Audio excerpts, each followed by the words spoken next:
Endometrial cycle is the cyclic fluctuations in the endometrium of uterus. In this video, I am going to tell you what are these fluctuations and how it occurs.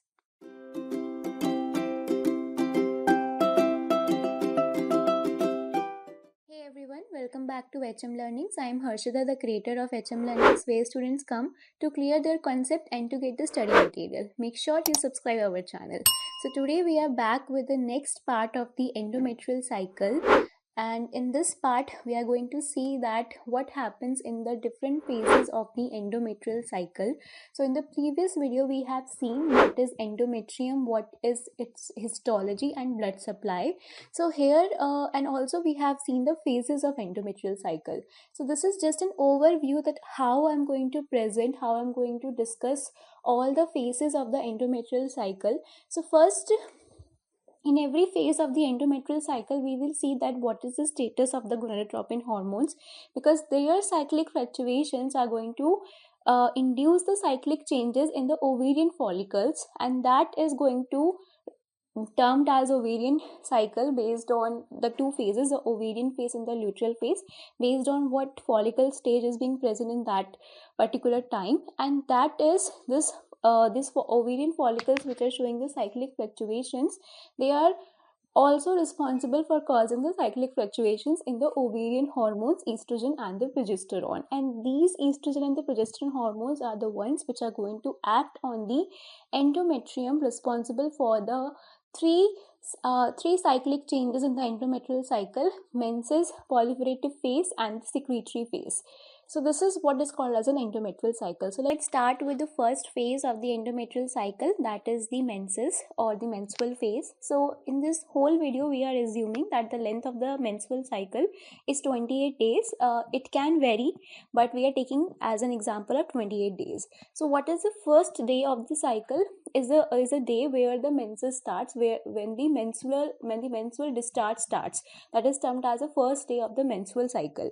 So what is happening during this that phase with the gonadotropin hormones? So you can see that here in this diagram. So I'll convert it into the laser pointer. So this is the FSH, it is a follicular stimulating hormone, and this is the luteinizing hormone. So these two hormones, they are actually continue to rise in the phase of the menstrual phase. That is, they are actually started rising in the previous phase only. That is, they have started rising in the previous cycle, the secretory phase of the previous cycle. They have started rising and they continue to rise during the menstrual phase also. Both the follicular stimulating hormone and the luteinizing hormone, and the function, this phase is particularly driven by the follicle stimulating hormone, and this is responsible for the recruitment of antral follicles. So now that is the action of it. So antral follicles are having the receptors for the FSH. So a crop of antral follicles are going to be recruited and they are stimulated by the follicle stimulating hormone and start producing the estrogen hormone. So that is responsible for the ovarian cycle phase called as a follicular phase. And now you can see that the follicles, they have start producing the estrogen. So the level of the estrogen, this is the blue color one, is going to be start rising, and progesterone is the one which is not that much rising during the follicular phase. So it is the estrogen is the one which is rising mainly. So you remember this point that the menses is happening. Menses is basically the menstrual discharge, that is the shedding of the stratum functionalis. So that phase is going to be start when the estrogen and the progesterone levels are minimal. So that is what responsible for the shedding of the shedding and the degeneration of the stratum functionalis. That is a decline in the progesterone and the estrogen happen, and this happens because in the previous cycle secretory phase, the corpus luteum has been degenerated because it was an unfertilized cycle. There was no fertilization, there was no implantation. So the corpus luteum has formed, but it has started degenerating at around 22nd day, the day at which implantation happens. So because the implantation haven't happened, the local factors in the ovary cause a degeneration of the corpus luteum, and this is responsible for the production of progesterone and estrogen in the secretory phase. So because this is being not this is being degenerated, the estrogen and progesterone levels are also going to be low, and they will be shedding off the stratum functionalis. So this is all responsible or leading to the endometrial cycle. The menses phase, the duration of which is 4 to 6 days, and the blood volume lost is around 25 to 40 ml. So the 4 to 6 phase, as I said, the first day is the day during which the menstrual discharge starts. The last day will be of the menses. Menses phase will be that phase during which the menstrual discharge stops, and that stops when the estrogen, which is started producing by the antral follicles during the follicular phase, is present now in that much enough amount that it can maintain the endometrium and it can stimulate the endometrium also. So before that, going to the proliferative phase, we will see what is happening in the histology. So this is okay, so I will draw now to help you understand. So this layer up till this point, you can say this is the okay. So here you can say that this is stratum functionalis, and the below one is a stratum basalis. This is functionalis. So this is showing you what happens during the shedding. So as we have discussed in the previous video, that the changes which we are going to see in the endometrium in all the phases will be in the terms of thickness of endometrium, stroma, uterine glands, and uterine blood vessels. So what happens to the thickness? The thickness will be get reduced since one layer is going to be degenerated. So this layer is degenerating. So only the basalis layer is going to be intact, and only the thickness of 0.5 mm is remaining. So thickness is being reduced during the menstrual phase. Then you can see what happens to blood supply, or before that we can talk about the mechanism of menstruation, that what triggers menstruation. So basically, there is decline in the hormonal levels like estrogen and the progesterone due to the degeneration of the corpus luteum. That causes a decrease in the stimulation of the endometrial cells, also cause a release of local vasoactive products such as the prostaglandins, and they are responsible for the vasoconstriction of the spiral arteries which are supplying the stratum functionalis. And that if there is a constriction of an artery, there will be decrease in the supply of the nutrients to the layer, and that is ultimately going to initiate the necrosis of the endometrium. So there will be contraction of the uterus, and with contraction the menstrual discharge is going to be come out. Now what is menstrual discharge? The necrosed endometrial tissue with the disintegrated epithelium, blood clots, stroma, glands, and uterine fluid scrolls of the uterus is called as a menstrual discharge. So this is for the first phase of the menstrual cycle, which is the menstrual phase.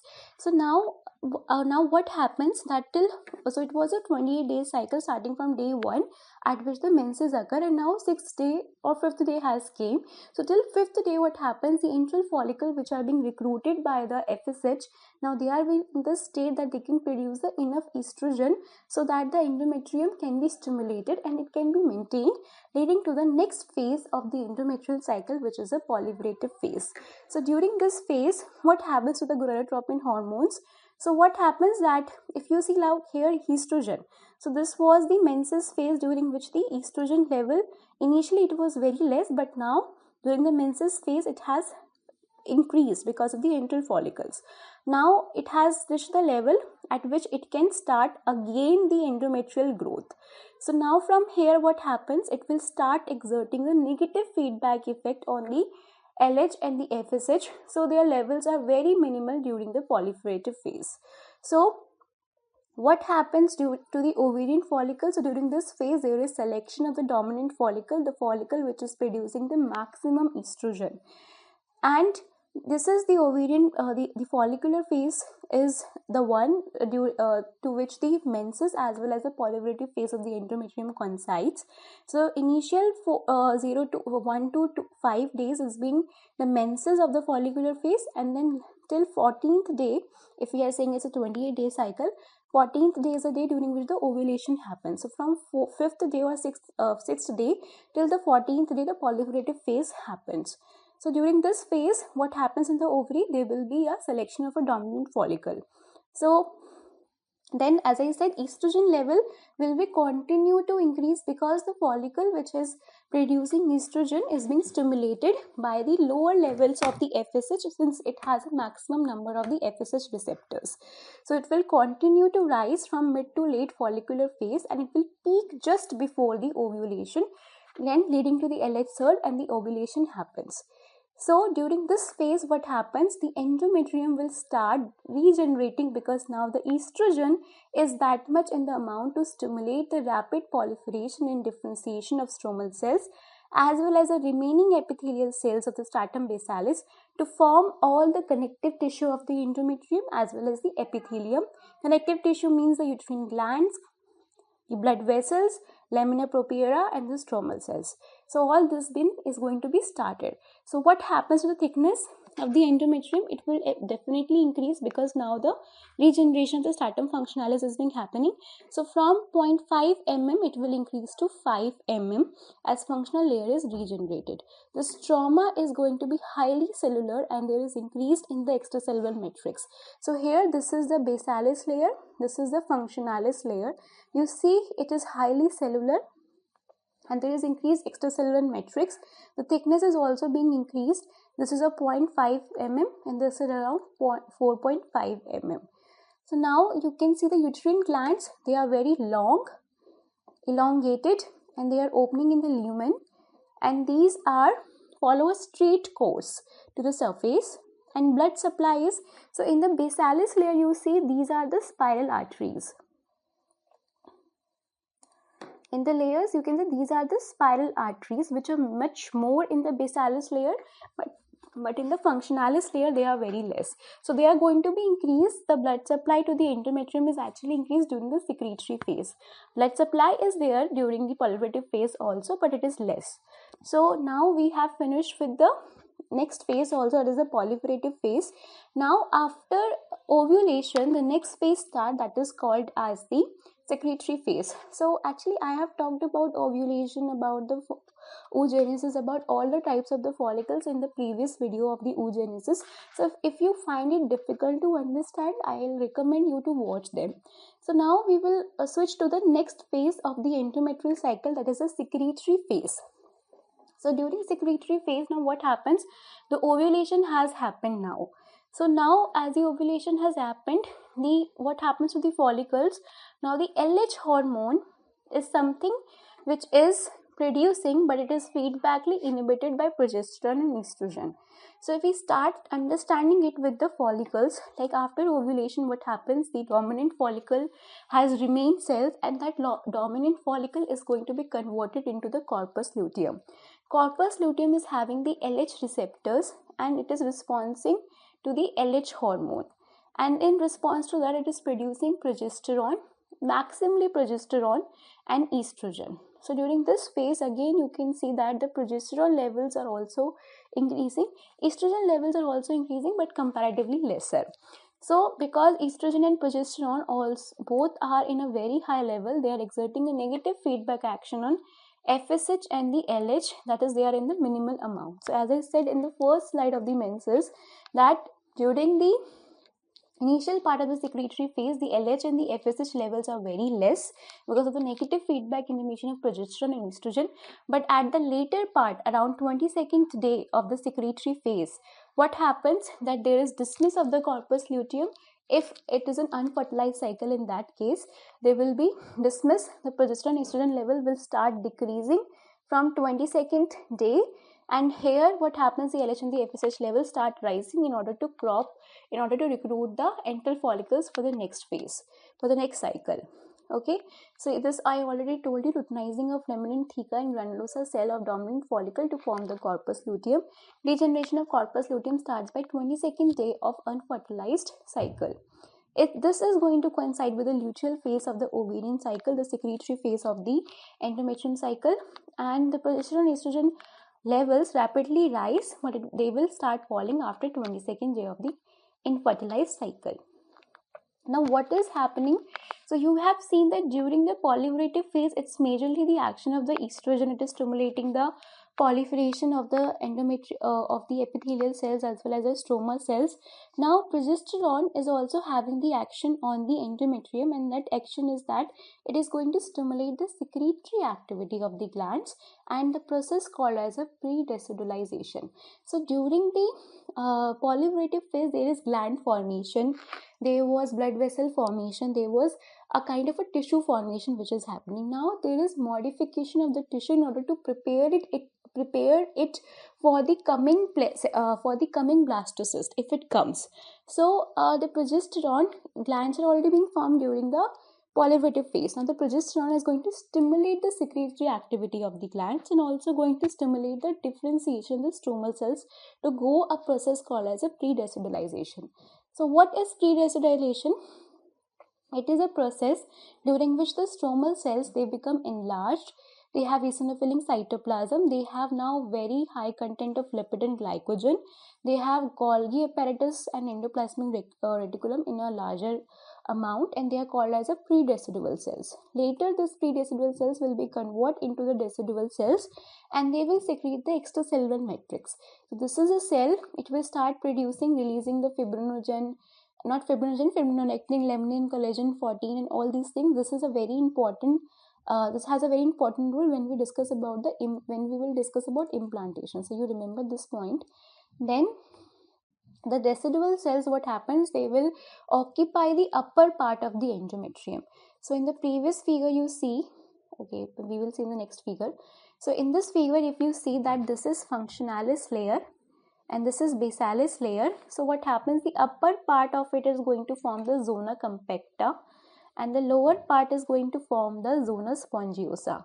So in the upper part, the decidual cells are going to occupy everything, and the uterine glands and blood vessels, they are not that much visible, okay, but in the lower part, the uterine glands and the arteries are going to be more visible, forming the layer called as a zona spongiosa.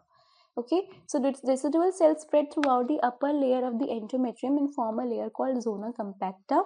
Underlining endometrium will become the zona spongiosa, in which the uterine glands and vessels are prominent. This is called as a pre-decidualization, which happens in response to prepare the endometrium for the blastocyst. If pregnancy occurs, this process will be continued further. If pregnancy doesn't occur, the corpus luteum will degenerate, progesterone and estrogen level will fall, and the menses will begin. So this is the histology, how it appears during the secretory phase. So here you see that this is the functionalis layer and this is the basalis layer. So you can see that the glands which were elongated and long elongated tubular glands during the proliferative phase, now they have become tortuous, okay, and they are actually engorged with the secretion.